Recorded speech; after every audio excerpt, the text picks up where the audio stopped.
that sense of needing to rely on another person, I think, is what drives a sense of, like, a type of false empathy that these people will always need help.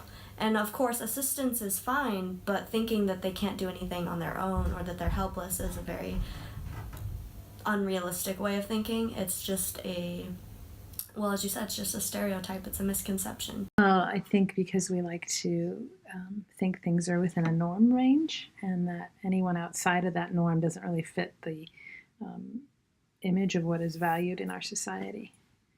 And it's easier to just deal with straight down the middle as opposed to things that exist on the extremes.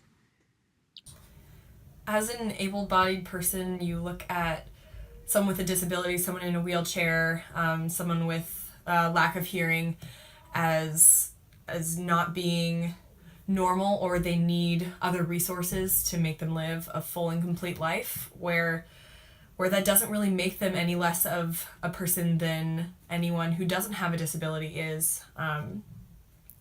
They are able to do all of the same activities that we are, they just do it differently. So it's not a matter of pity, it's a matter of equality, a matter of making these people feel like they are full-bodied people instead of someone with a disability.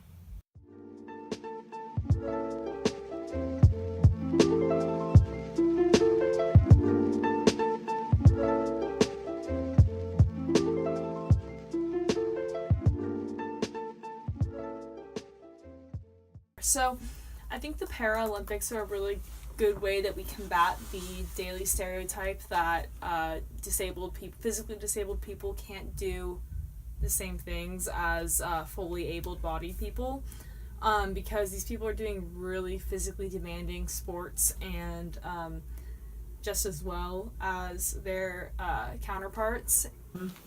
Fear is a large part. People tend to be afraid of people that are not like them. It's like human nature to seek out people who are like you, and you tend to like people who are like you. And a physical difference is something that you can notice right away. It's not like a difference inside of somebody. It's something that you see right away, and a person can decide then whether or not they want to associate with them or how they're going to treat them. Their entire perception is based off of this one physical limitation or alteration that another individual has. And because of that, it's why there's such a strong response. I think that normalizing it is what's really important.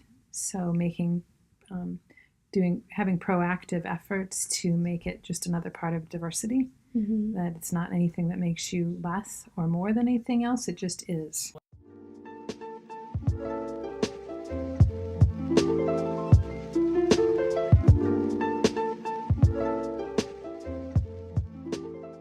I think because it costs more money to do those things, and there's I think probably a perception out there that people don't necessarily have to do. They don't have to make things accessible. That it's something that's voluntary. I also don't think people honestly think that much about it because they've never been in that position themselves. I always say that at some point in our lives, every one of us will be disabled, and it isn't until you're put into that place that you recognize how impactful it is. Just because somebody is physically disabled doesn't mean that they can't do something. They just have another way of doing it, and it's something that society ignores or largely tries to play off due to thinking that efficiency is more important over integrity or morality, or even the idea of giving somebody a chance to do something, to prove something.